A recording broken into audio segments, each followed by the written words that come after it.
Bismillahirrahmanirrahim. Assalamualaikum warahmatullahi wabarakatuh. Alhamdulillahirabbil alamin. Wassalatu wassalamu ala asyrafil anbiya'i wal mursalin wa ala alihi wa ashabihi ajma'in wa man ihtada bihadihi ila yaumiddin. Allahumma 'allimna ma yanfa'una wanfa'na bima 'allamtana warzuqna ilman wattaqa ya rabbal alamin. Ihati fillah rahimani wa rahimakumullah. Alhamdulillah, pada kesempatan malam hari ini kita bersyukur kepada Allah Azza wa Jalla atas segala nikmat yang Allah berikan. Di antaranya kita diberi kemudahan di dalam melaksanakan amal-amal soleh. Kita diberi kemudahan istiqomah untuk berpegang teguh dengan Islam dan sunnah. Maka dari itu ikhwati fillah rahimani wa rahimakumullah, marilah kita selalu bersyukur, berusaha mengingat nikmat-nikmat Allah kepada kita. Maka di antara manfaat dari kita bersyukur kepada Allah Azza wa Jalla sangat banyak sekali. Di antaranya adalah menjadikan kita mudah dan ringan dalam melaksanakan ibadah kita kepada Allah.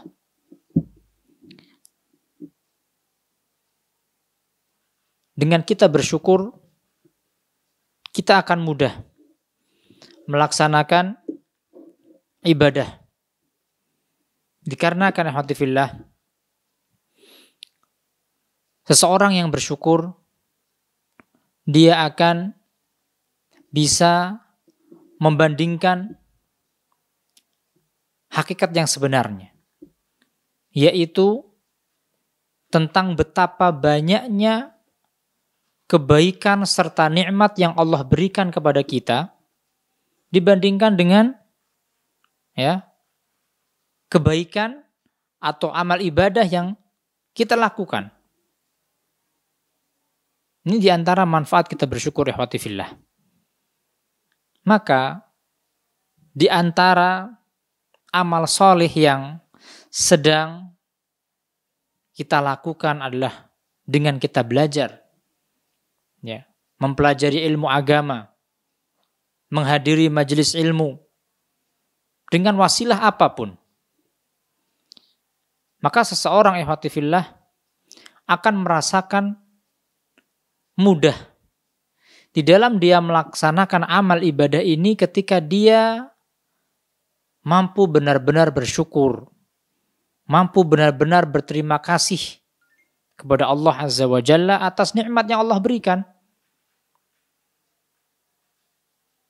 Kemudian ikhwati fillah, di antara manfaat kita bersyukur, karena ini kita di awal pertemuan setelah kita istirahat sekian lama, maka kita saling memberikan motivasi, saling memberikan motivasi. Di antara manfaat syukur yang lain ikhwati fillah rahimani wa rahimakumullah adalah menjadikan hidup itu bahagia. Ikhwati fillah, siapakah di antara kita yang tidak menginginkan hidupnya bahagia? setiap orang selalu berusaha dan berupaya bagaimana hidupnya bisa bahagia. Maka sebagian orang melakukan upaya yang terkadang upaya itu mendatangkan kemurkaan dari Allah Azza wa Jalla. Maka dengan kita bersyukur atas nikmat yang Allah berikan, itu adalah salah satu wasilah untuk kita mendapatkan kebahagiaan. Ikhwati fillah, rahimani wa rahimakumullah. Insyaallah kita akan memulai kembali ya belajar bersama dalam materi fikih ibadah, dan sebenarnya ada beberapa kelas ya, ada beberapa kelas dengan pencapaian yang berbeda, tetapi ikhwati fillah, ya, insyaallah ya tidak ada masalah ya, apapun yang kita baca ya, baik itu sesuai kelas yang lama ataupun kelas yang baru, insyaallah semuanya mengandung faedah ilmu. Ya, jadi ya untuk sementara insyaallah nanti akan ada ustadz yang lain yang insyaallah ya saling melengkapi. Ikhwati fillah rahimani wa rahimakumullah. Pada akhir pertemuan kita pada kesempatan yang lalu, kita masuk pada permasalahan sholat jenazah atau berkaitan dengan prosesi ya jenazah ya. Yang mana kita telah mempelajari terkait bagaimana hukum memandikan jenazah, mengkafani jenazah ya. Dan kita sudah sampaikan ada beberapa hal ya yang lalu, maka kita sedikit mengulang. Ya, mungkin ada di antara ikhwah yang lupa berkaitan dengan permasalahan jenazah atau berkaitan dengan pembahasan yang telah kita jelaskan. Ikhwati fillah, ketika kita mempelajari fikih yang terkait dengan persiapan ya prosesi jenazah, ada sesuatu yang lebih untuk kita ketahui ya. Di antaranya adalah zikrul maut, yang mengingat kematian. Itu sesuatu yang penting untuk diketahui setiap kaum muslimin yang mereka ya melakukan perawatan terhadap jenazah. Dan secara umum kaum muslimin yang mengetahui adanya saudara yang lain meninggal dunia. Maka dengan hal tersebut, pelajaran yang paling utama untuk kita ambil adalah zikrul maut. Kita mengingat kematian ya. Yang mana mungkin saudara kita yang ada di hadapan kita yang telah menjadi jenazah yang akan kita rawat kemarin masih bersama kita. Ya. Kemarin masih beribadah bersama kita.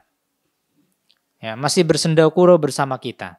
Tapi sekarang Allah sudah menutup usianya dan menutup kesempatan untuk beramal soleh.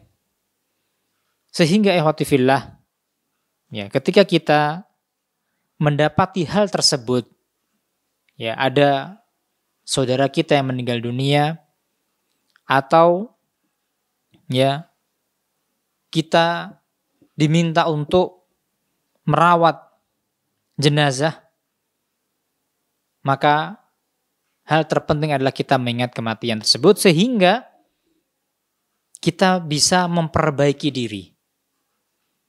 Dengan cara kita mengingat bahwasannya suatu ketika kita akan menjadi seperti dia. Ya, suatu ketika kita akan meninggal dunia juga. Dan suatu ketika kita akan terputus kesempatan dalam kita beramal saleh dan dalam kita beribadah kepada Allah. Bukan hanya maksiat saja yang putus, tetapi juga kebaikan terputus. Sebagaimana sabda Nabi SAW, "Aktsiru fi dzikri hadimil ladzat." Perbanyaklah mengingat sesuatu yang bisa menghancurkan, menghilangkan kesenangan-kesenangan duniawi, yaitu kematian. Itu yang pertama kali, ikhwati fillah rahimani wa rahimakumullah. Tetapi ya, Islam sebelum adanya datang kematian ya kepada seseorang, Islam mengajarkan kepada kita tahapan-tahapannya. Apa yang harus kita lakukan? Maka ya ada pensyariatan menjenguk orang yang sakit. Menjenguk orang yang sakit. Selain hal itu mengandung manfaat bagi orang yang dijenguk, ya, bisa memberikan dia motivasi atau ya, kita bisa menasihati, dan manfaat juga kembali kepada si penjenguk dengan dia mendapatkan pahala. Dengan dia mendapatkan pahala. Ya. Sehingga ikhwati fillah, ketika kita menjenguk saudara kita yang sedang sakit, kita bisa menyampaikan banyak nasihat. Ya, untuk kesabaran. Ya, untuk kesabaran. Yang mana ikhwati fillah, ketika kita menasihati orang lain, secara tidak langsung, kita telah menasihati diri kita sendiri. Hendaknya dia harus bersabar ya atas ujian, yang mana ujian itu mengandung pahala ketika orang itu bersabar, ya, bahwasanya sakit itu mengandung banyak faedah ya bagi seorang muslim, bagi seorang mukmin yang mengetahui hakikat hikmah dari sakit itu sendiri. Yang mana bagi seorang mukmin sakit itu adalah nikmat, ya, nikmat tersendiri. Meskipun dia sakit, maka di sini ikhwatifillah, ya, yang di awal sudah kita sebutkan, kita mensyukuri nikmat, ya, bukan hanya suatu yang menyenangkan, tetapi nikmat itu suatu yang menguntungkan, ya. Nikmat itulah sesuatu yang menguntungkan, bukan hanya yang menyenangkan, ya. Terkadang sesuatu yang kita anggap sedih atau sesuatu yang kita anggap menyakitkan itu suatu nikmat. Contohnya sakit, ya. Apa nikmat yang bisa kita ambil dari sakit tersebut? Di antaranya, ya, tentu ini bagi orang yang bisa memahami, ya, yang bisa memahami dan mengetahui hikmah di balik ujian. Bagi orang yang memahami hikmah di balik ujian. Maka di antara manfaatnya ikhwati fillah, dia bisa terhenti dari sekian rangkaian kemaksiatan. Kalau dia sehat, ya, bisa jadi dia akan kumpul bersama teman-temannya. Kemudian ghibah, melakukan apa? Menggunjing, ya. Membicarakan aib orang lain. Ya, kalau dia sehat, dia akan melakukan kemaksiatan dengan matanya. Kalau dia sehat, bisa jadi dia akan melakukan kemaksiatan dengan telinganya dan sebagainya. Maka ketika Allah Subhanahu wa taala memberikan kepada dia ujian sakit, Berarti Allah Subhanahu wa taala memberikan kepada kita suatu nikmat, yaitu terhentinya sekian banyak kemaksiatan yang mungkin ya bisa atau terbiasa dia lakukan ketika dia dalam kondisi sehat. Masya Allah. Dan di antara nikmat yang lain dengan sehat, dengan sakit itu, seseorang akan semakin mendekatkan diri kepada Allah. Ya, dia semakin berdoa dengan lebih bersungguh-sungguh. Biasanya kalau sehat dia akan lupa. Ya, sebagaimana sabda Nabi Shallallahu Alaihi Wasallam, "Ni'matani maqbunun fihima katsirun minan nas, as-sihhatu wal faragh." Ada dua nikmat yang kebanyakan orang itu lalai dari dua nikmat ini. Rasa sehat dan waktu luang. Masya Allah, ya. Nah, maka manfaat sakit yang ketiga yang berikutnya adalah dengan sakit kita akan merasakan nikmatnya sehat. Masya Allah. Sehingga ketika seseorang itu sembuh, dia akan benar-benar ya memanfaatkan masa sehatnya untuk kebaikan. Karena dia tahu ketika dia sakit dia tidak bisa beribadah kepada Allah atau sangat berkurang ya kuantitas ibadah dia kepada Allah. Nah, hikmah-hikmah yang kita sebutkan itu hanya diketahui bagi mereka yang memahami. Nah, maka seorang mukmin ketika dia mendapatkan keburukan, ya, mendapatkan sesuatu yang dia tidak sukai, dia tetap mendapatkan kebaikan. Sebagaimana sabda Nabi SAW, ajaban li amril mu'min. Ya. Inna amrahu kullahu khair. Wa laysa dzalika illa li mu'min. Ya. Betapa mengherankan urusan seorang mukmin. Sesungguhnya segala urusannya baik. Ya, dan kebaikan atau kondisi seperti ini tidaklah didapati kecuali dari orang yang beriman. Masya Allah. Kemudian Rasulullah bersabda, in asobathu dharra sobaro fakana khairan lahu. Kalau dia tertimpa dengan keburukan, dia bersabar, maka dia akan mendapatkan kebaikan. Wa in asobathu sarra syakara wa kana fakana khairan lahu. Kalau dia mendapati suatu kebaikan, suatu yang menyenangkan, dia bersyukur, maka dia akan tercatat mendapatkan kebaikan.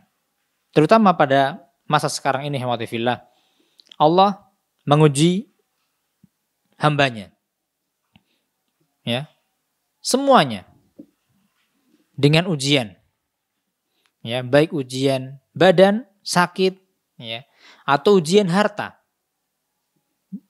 Maka bagi seorang mukmin, dia akan bisa mengambil hikmah yang besar, ya, dari musibah tersebut. Mungkin antum ikhwati fillah sering mendengar ya di masa-masa sekarang nasihat dari para asatidzah bagaimana sikap kita terhadap ya ujian yang Allah berikan. Nah, itu diantara manfaat kita mengunjungi orang sakit.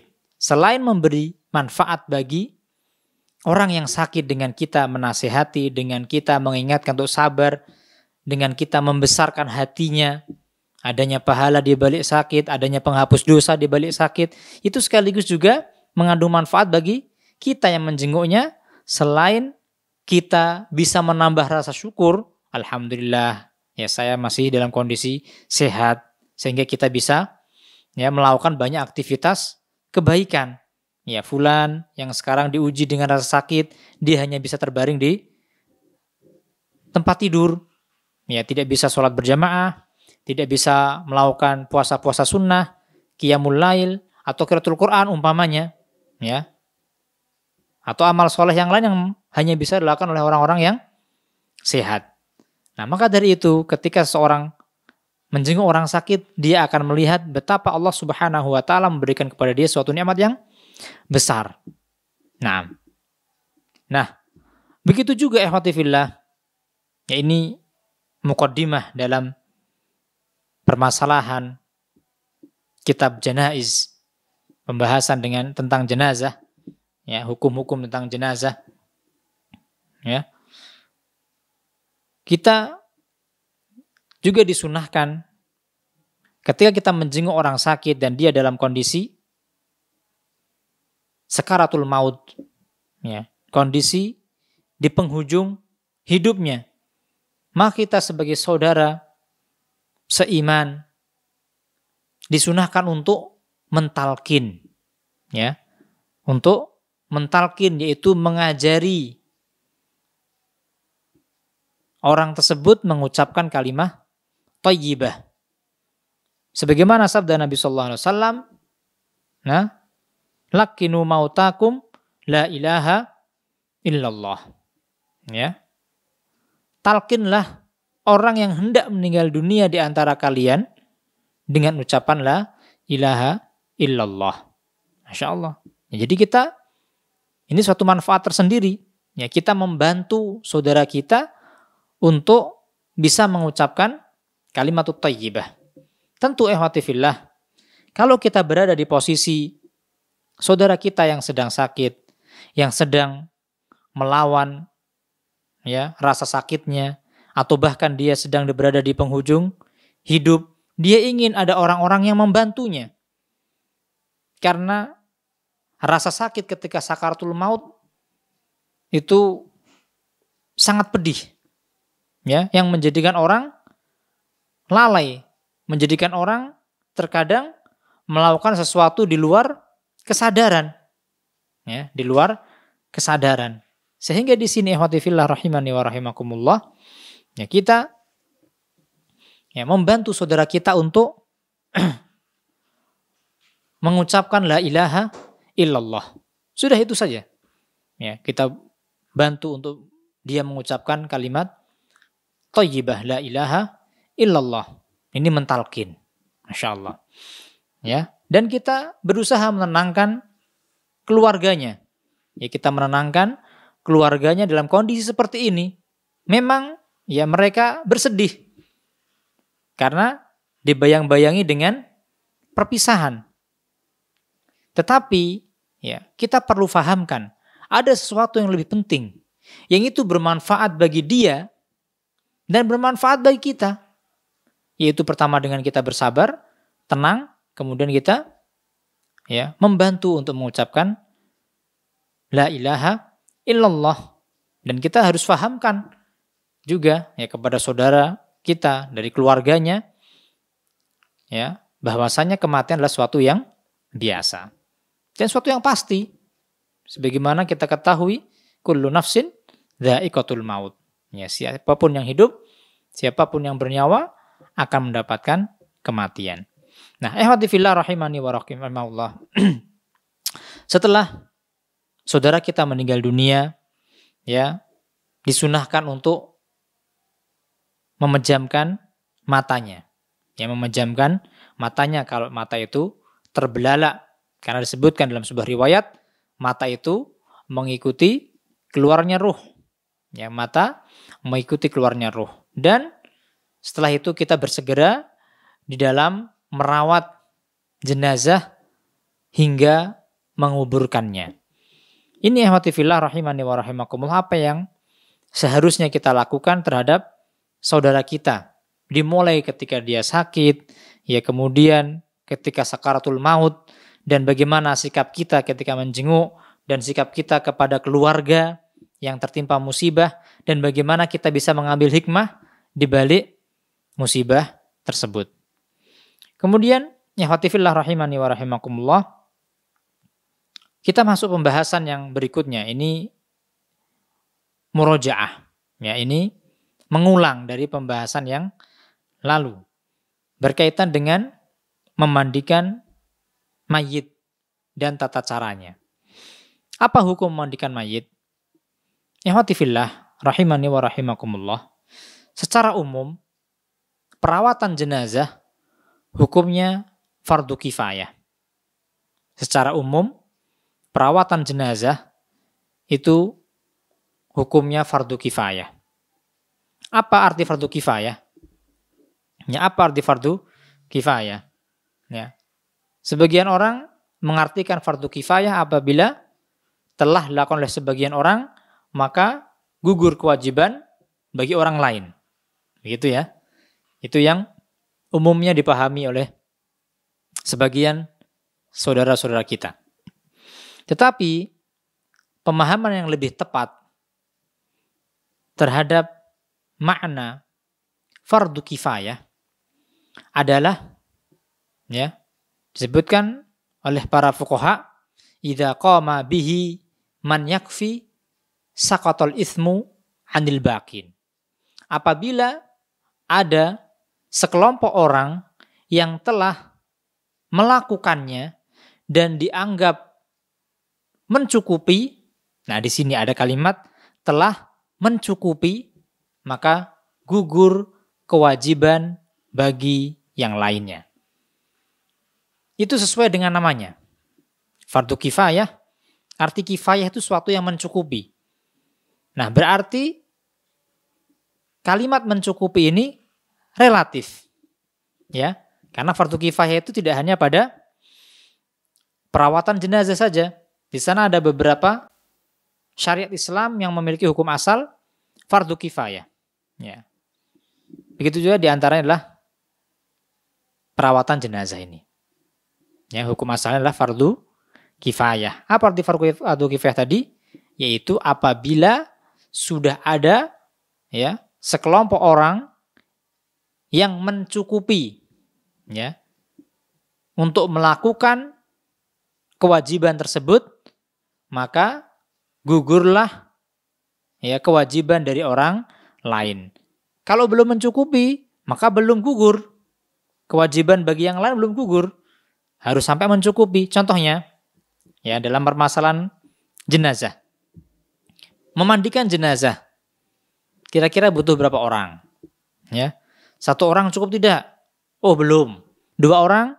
Belum. 3 orang? Cukup. Nah, berarti fardu kifayah kecukupan atau batas minimal dikatakan cukup sehingga bisa menggugurkan kewajiban bagi yang lain ketika 3 orang umpamanya. Ya, umpamanya seperti itu. Ya, tentu ya berbeda-beda. Kadang ada orang yang sudah pengalaman berdua cukup. Ya, satu memegangi tubuh mayitnya, yang satu menyiram. Ya, nah demikian. Ada yang perlu 4 orang, ya, karena harus membutuhkan bantuan dan lain sebagainya. Berarti fardu kifayah itu ya relatif, nisbi. Ya. Begitu juga dalam masalah mengkafani. Ini termasuk juga perawatan jenazah. Butuh berapa orang? Ya, mengkafani termasuk fardu kifayah, mengkafani jenazah, mengkafani mayit termasuk fardu kifayah. Ya.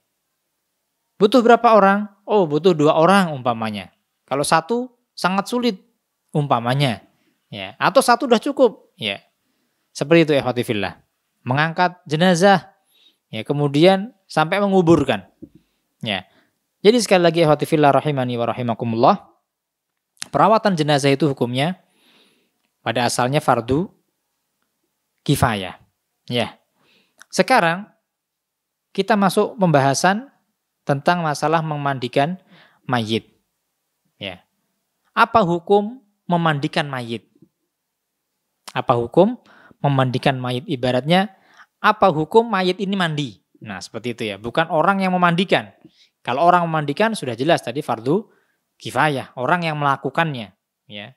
Tetapi bagi si mayit ini sendiri, maka hukumnya wajib. Berarti ya mandi atau memandikan jenazah hukumnya wajib, ya. Karena Nabi Shallallahu Alaihi Wasallam memerintahkan, ya, para sahabat untuk memandikan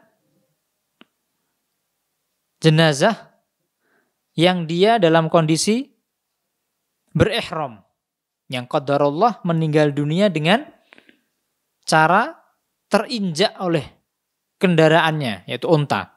Maka Rasulullah SAW bersabda, "Igsiluhu bima'in wasidrin." Ya, mandikanlah dia dengan air dan daun bidara.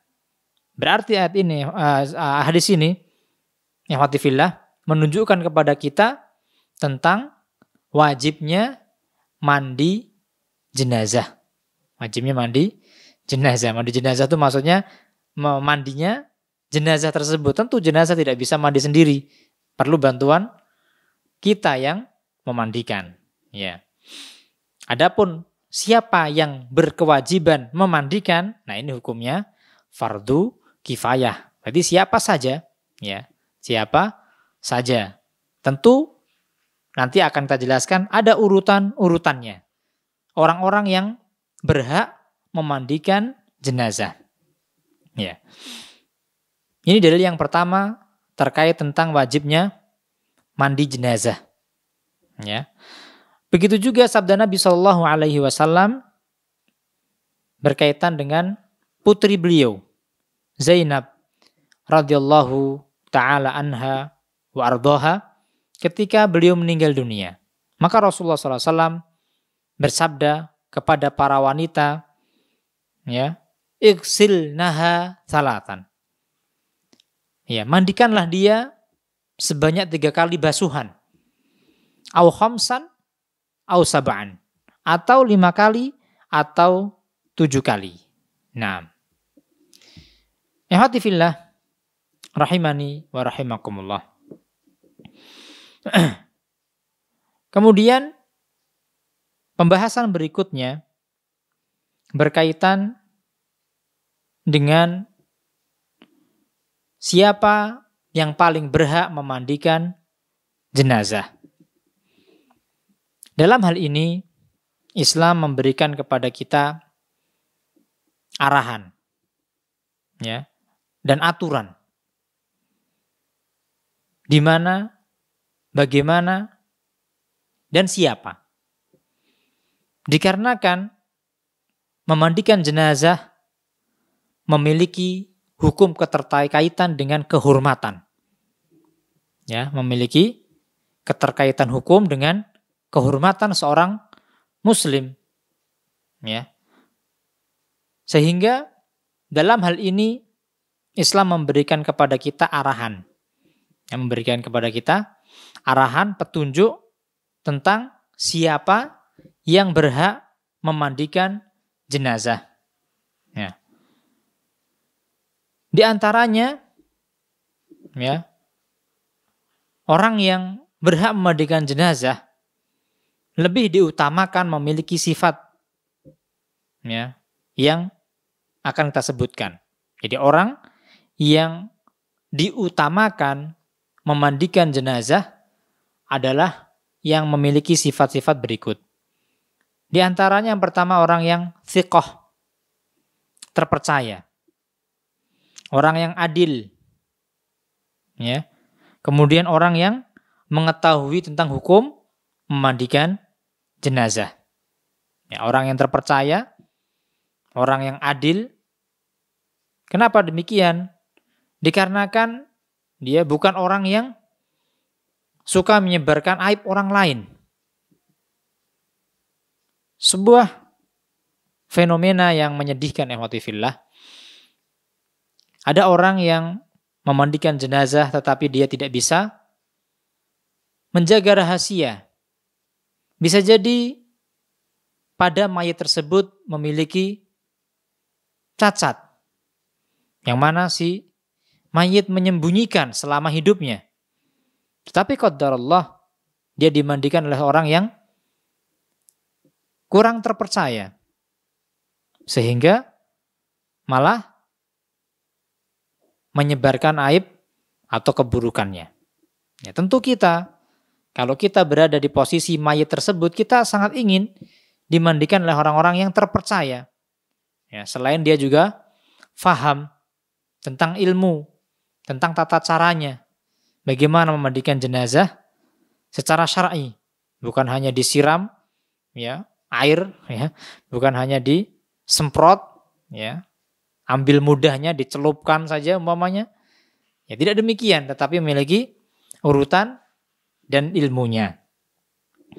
Maka dalam memandikan ini, selain orang tersebut ya yang memandikan memiliki sifat terpercaya, dia sifat adil, ya, dan faham terhadap tata cara memandikan jenazah, maka ada juga kategori orang yang lebih didahulukan dalam memandikan jenazah. Di antaranya adalah al-wasi, yaitu orang yang diwasiatkan oleh si mayit semasa hidupnya untuk memandikan jenazahnya ketika dia telah meninggal dunia. Ya, berarti ahli warisnya atau orang yang mengetahui harus menyampaikan ini, ya. Harus menyampaikan, itu hukumnya wajib karena itu termasuk amanah. Hukumnya wajib karena termasuk amanah, ya. Kemudian, ya, yang berikutnya adalah keluarga dekat. Ya, keluarga dekat, ya. Nah, berarti, ya, tadi yang pertama tadi adalah orang yang diberi wasiat. Nah, berarti ikhwatifillah kita boleh mewasiatkan, ya, kepada seorang, kalau saya meninggal dunia maka yang memandikan saya adalah fulan. Karena kita tahu orang tersebut selain faham terhadap ilmu, ya, ilmu minimal terkait dengan tata cara memandikan jenazah, dan kita percaya orang tersebut bisa menyembunyikan rahasia, menyembunyikan aib. Kalau ketika dia memandikan, dia mendapati aib atau cacat. Ya, tidak malah menyebarkan, ya, atau bahkan menjadikan bahan gosip. Ya, waliyadzubillah. Ya. Kemudian ikhwatifillah, ya, ada ketentuan lain bagi, ya, orang atau bagi siapa yang berhak untuk memandikan jenazah. Tadi yang pertama adalah orang yang mendapatkan wasiat atau diwasiati. Yang kedua adalah keluarga dekat, di antaranya seperti bapak, kakek, ya, anak, ya. Tentu, ya, orang-orang yang mereka faham. Begitu juga ada ketentuan berikutnya, ya, dalam siapa yang berhak memandikan jenazah, yaitu laki-laki atau jenazah laki-laki dimandikan oleh kaum laki-laki juga. Jenazah laki-laki dimandikan oleh kaum laki-laki. Dan jenazah perempuan dimandikan oleh kaum wanita. Ya, sehingga, ya, tidak terjadi sesuatu yang tidak diinginkan. Ya, suatu kemungkaran. Waliyadzubillah. Ya. Tetapi boleh suami memandikan istri atau istri memandikan suami. Ya, seperti itu.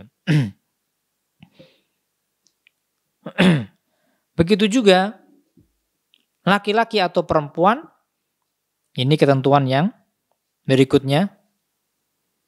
Yang kelima, jadi yang pertama orang yang diwasiati, orang kedua adalah keluarga dekat, kemudian ketentuan ketiga laki-laki memandikan jenazah laki-laki dan wanita memandikan jenazah wanita.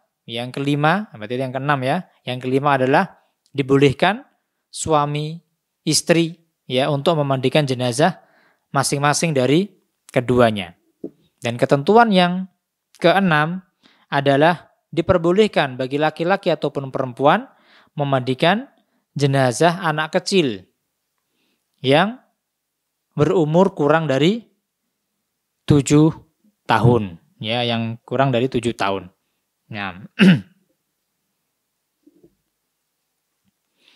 nah, catatan berikutnya ikhwatifillah, ya, sebelum kita akhiri pembahasan kita pada kesempatan hari ini, yaitu seorang muslim dilarang memandikan jenazah orang kafir atau membawa jenazahnya atau mengkafaninya. Ya, hukumnya tidak boleh. Bahkan juga tidak boleh menyolati. Meskipun jenazah tersebut adalah keluarga dekat seperti bapak atau ibu. Ya, saya ulangi, seorang muslim baik laki-laki atau perempuan tidak diperbolehkan ya mengurusi jenazah orang kafir dengan apa? Memandikan, membawa jenazahnya, mengkafaninya, menyolati. Kenapa ikhwatifillah demikian? Karena perbuatan-perbuatan tersebut, amaliyah-amaliyah tersebut adalah dalam rangka ibadah kepada Allah. Ya, dalam rangka ibadah kepada Allah. Yang tadi kita sebutkan hukumnya adalah fardu kifayah. Yang itu menunjukkan perawatan jenazah adalah salah satu ibadah, salah satu amal soleh, ya, yang mengandung nilai pahala di hadapan Allah Azza wa Jalla. Demikian ikhwati fillah rahimani wa rahimakumullah, pembahasan kita pada kesempatan kali ini, yang insya Allah kita akan lanjutkan pada pertemuan mendatang biidznillah ta'ala. Ya, kita akan kembali mengulang, ya, biar kita ulang dari awal berkaitan dengan pembahasan jenazah. Yang mana pada pertemuan mendatang kita akan membahas tentang syarat air yang dibolehkan untuk memandikan jenazah dan tata cara memandikan jenazah. Demikian ikhwati fillah rahimani wa rahimakumullah, apa yang bisa kita sampaikan dan kita bisa pelajari bersama pada kesempatan kita kali ini. Semoga Allah Subhanahu wa taala memberikan kepada kita kemudahan di dalam kita mengamalkan ilmu, dalam kita mengajarkan, dan semoga Allah Subhanahu wa taala memberikan kepada kita istiqomah. Istiqomah dalam amal saleh, istiqomah dalam ibadah, dan istiqomah untuk selalu bersabar dalam meninggalkan kemaksiatan kepada Allah Azza wa Jalla. Semoga Allah Subhanahu wa taala melimpahkan kepada kita kebaikan dan kesehatan. Kurang lebihnya saya mohon maaf. Subhanakallahumma bihamdika asyhadu an la ilaha illa anta astaghfiruka wa atubu ilaik. Assalamualaikum warahmatullahi wabarakatuh.